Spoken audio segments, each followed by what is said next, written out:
Hi everyone, it's Mrs. Mystery. Today I'm going to show you some more work inspired by the artist David Hockney. In my last video we did some oil pastel drawings based on his work using patterns. We're going to develop these into something called a Collagraph print, which is one of these, and using this we can then create a wax rubbing or a painted print. So I'm going to show you all of those techniques today.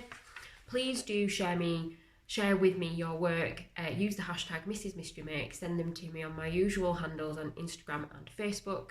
So let's get started. So let's go through what you're going to need. You'll need a piece of cardboard. Mine's just a bit bigger than A6 in size. Some scrap pieces of cardboard. I'm using corrugated card and it needs to be corrugated because of the ridges. And some string. I'm just using parcel string. You can use wool.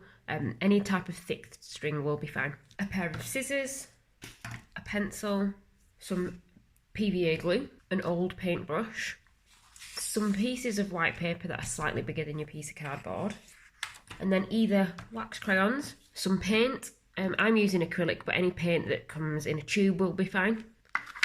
A palette and a selection of sponges.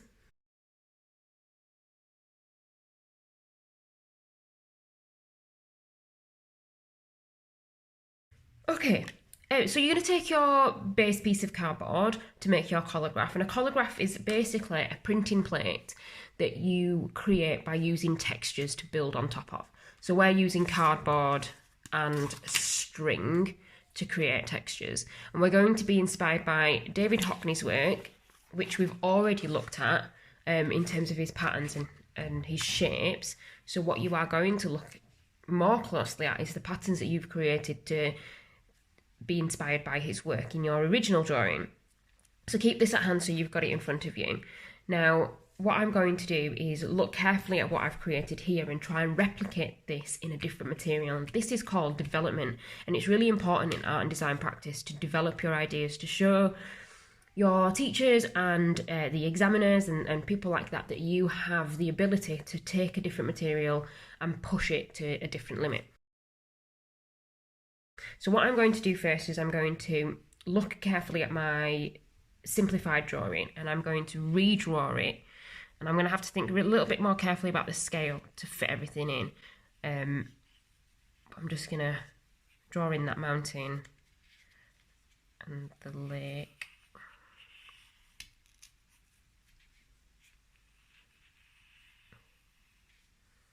And this. I'm going to eliminate that bit because I feel like it might be too small. So you want to use corrugated cardboard, and corrugated cardboard is the stuff with the layers and the ridges in them. Now this piece here, I've already peeled the first top layer of cardboard back. You've got the glossy side, and then you've got the ridges, and then you have a piece of kind of cardboardy paper on top. And I'm going to show you how I rip that top layer off. I quite like some of these bits here because they'll come up nicely when you do your print or when you do your rubbing. You know, so be organic, be loose, don't be too particular about these kinds of things. So you're going to take a small piece of cardboard. It works for your first one anyway, to get used to the technique, and you're just going to tease it.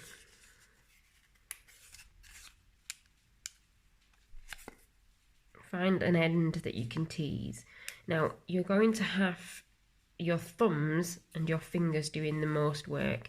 So if you see that the cardboard is sandwiched in between my hands, you're going to take one part with your thumb and forefinger on the left hand side and one on the right hand side, and you're just going to first tease it so it peels off that first part, and you're going to use this kind of opening motion, and you're going to do it step by step.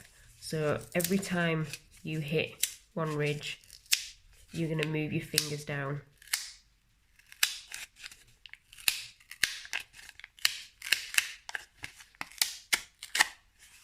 So you end up with a nice clean area of ridges that you can use.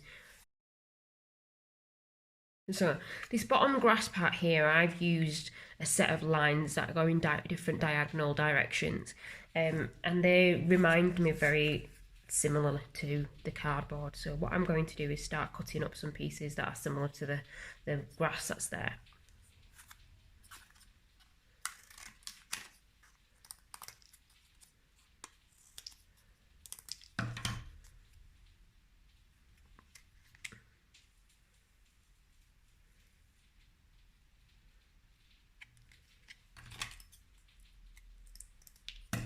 So I'm just trimming the end of that to fit the line. I'm not too bothered about the edges at the bottom here because I can always cut those off after it's dry. So I'm going to place that there for now. I'm not going to stick anything on just yet.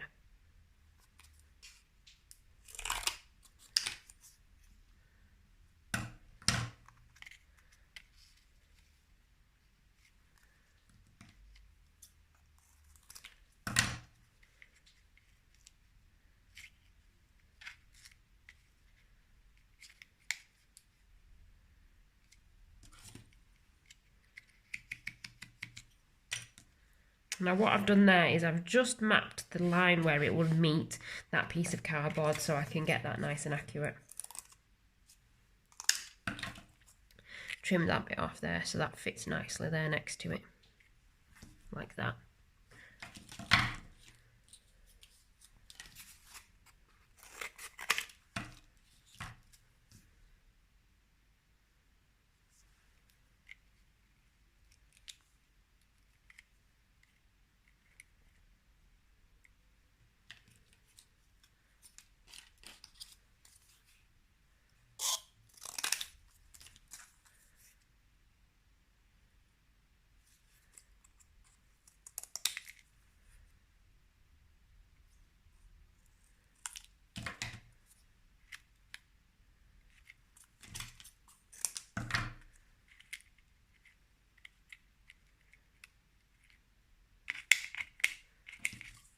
Going to make that one a bit shorter.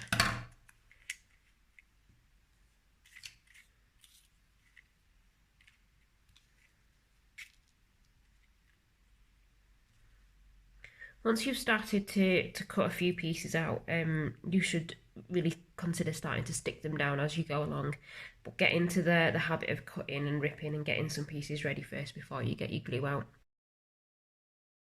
So what I'm going to do is I've squeezed out a little bit of glue into a plastic pot, and I've got my old brush that I'm not too bothered about getting messy. And you want to put down a nice layer, not too thick, but enough that will stick that piece of cardboard down.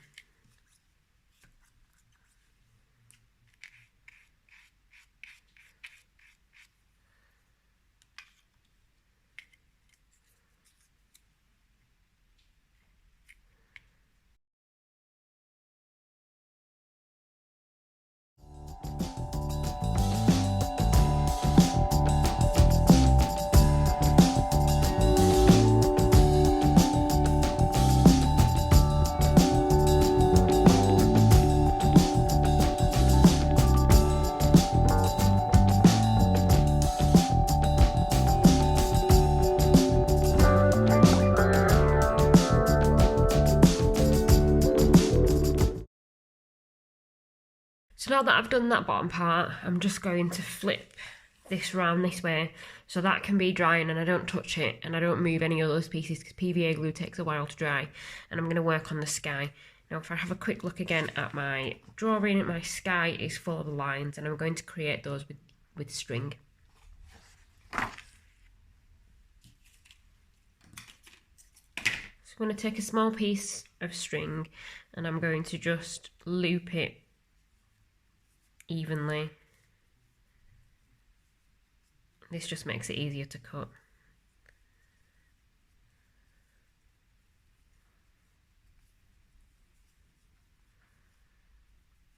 Like that.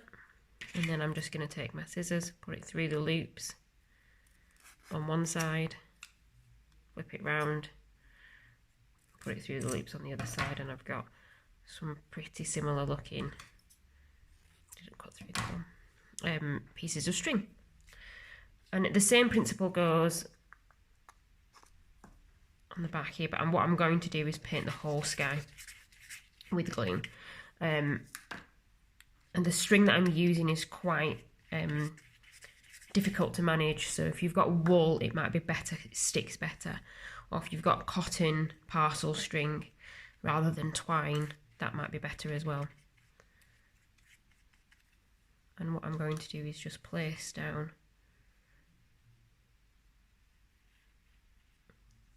these pieces.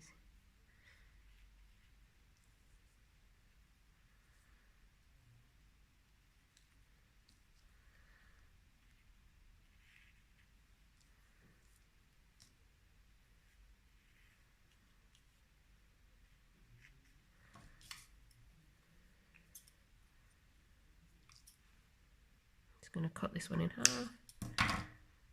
so that can go there. And that little bit can go there. And what I'm going to do with this particular part is, because they're not sticking down fully, I'm just going to take my brush and I'm just going to glue over it, each one.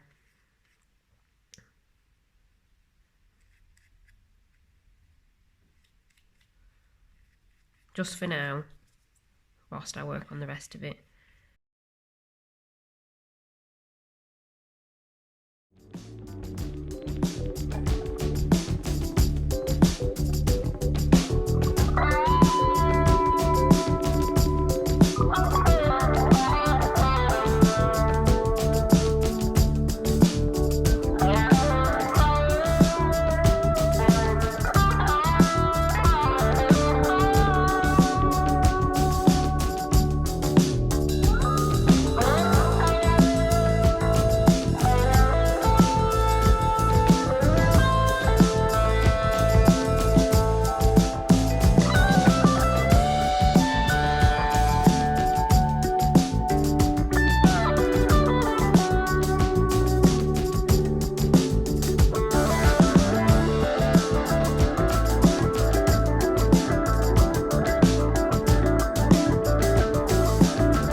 Okay, so I've done that, and I'm going to now leave it to dry overnight. It does take a long time to dry this PVA glue, and it will dry clear, so if you have ended up with glue bits in places, then that's absolutely fine. What you might want to do before you let it dry is just use up any bits of glue that you've got in your pot, and just make sure that all bits of your string are stuck down, and that if any bits of cardboard feel like they're kind of popping up or anything like that, or they need an extra bit of glue on them, then get that done now. So once it's dry, you'll find that it's gone nice and clear, slightly shiny, but it's nice and firm and solid for you to be able to use in quite a few ways. And you'll be able to get quite a few runs out of this, even if you're using paint, because you've put PVA glue over it. But I'm going to show you the first one, which is wax crayon. So you just need a sheet of white paper and a selection of wax crayons that you're going to use. Now, place your piece of paper over your Collagraph, and you need to be able to keep flipping over so you can see what you're working on, which areas you're working on. And I would like you to try and use similar colours. You can change your colours, it's not a problem, but it'd be quite nice to see the difference between your oil pastel drawing and this rubbing that you're doing. So I'm going to start with the sky area, and it's lots of different blues, so just going in with my wax crayon first. I'm going in with there. And you can really pick up that string where it's textured and where it's not, which is quite nice.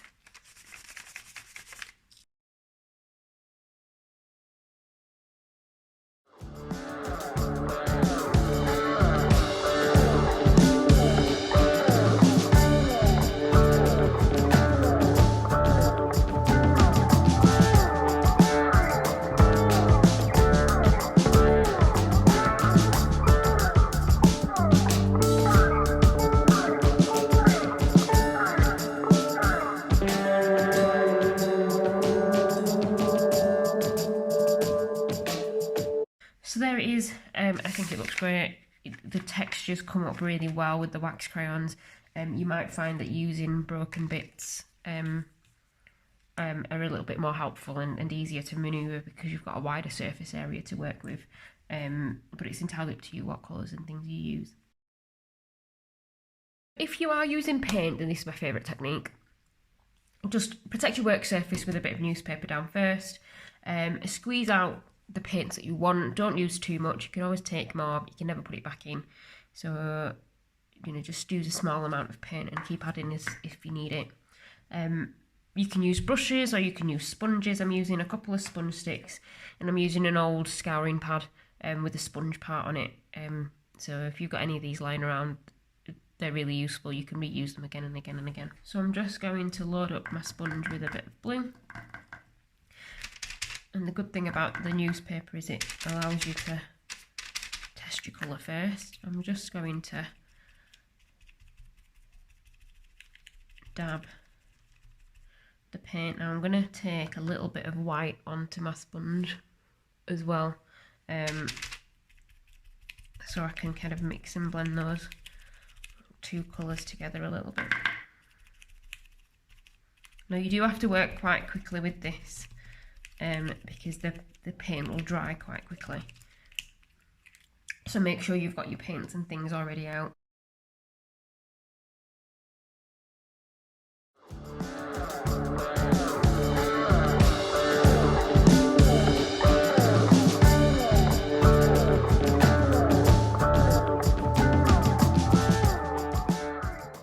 And then you can take your piece of paper, place it on top, and nice soft movements with your palm.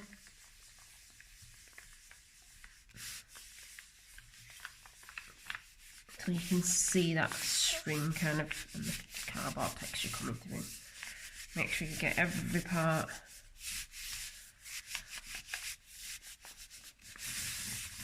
This is the beauty of a print because you don't know what it's going to look like when you've done it.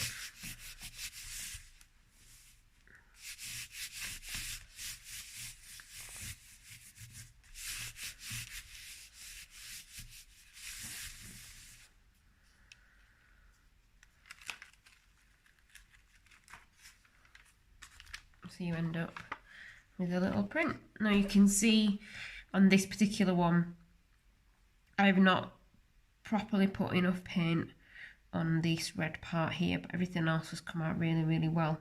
So when I do this again, I will make sure that I put a bit more paint on it. I'm obviously going to use the same colours in those same areas because otherwise the colours will get really mixed up. But you can just do another print from this, and you can do a couple until you'll see that the paper might start coming up a little bit or sticking to some parts of it.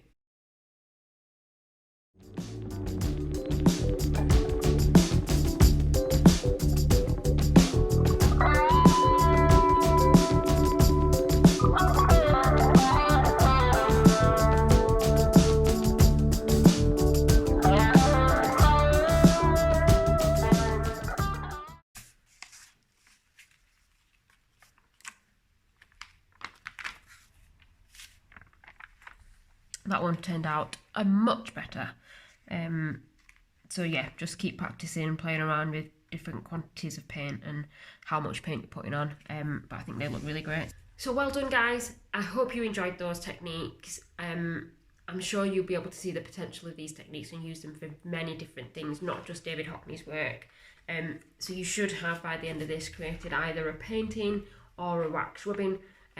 Remember to send me your work via Instagram or Facebook and use the hashtag Mrs. Mystery Makes. I'll see you next week.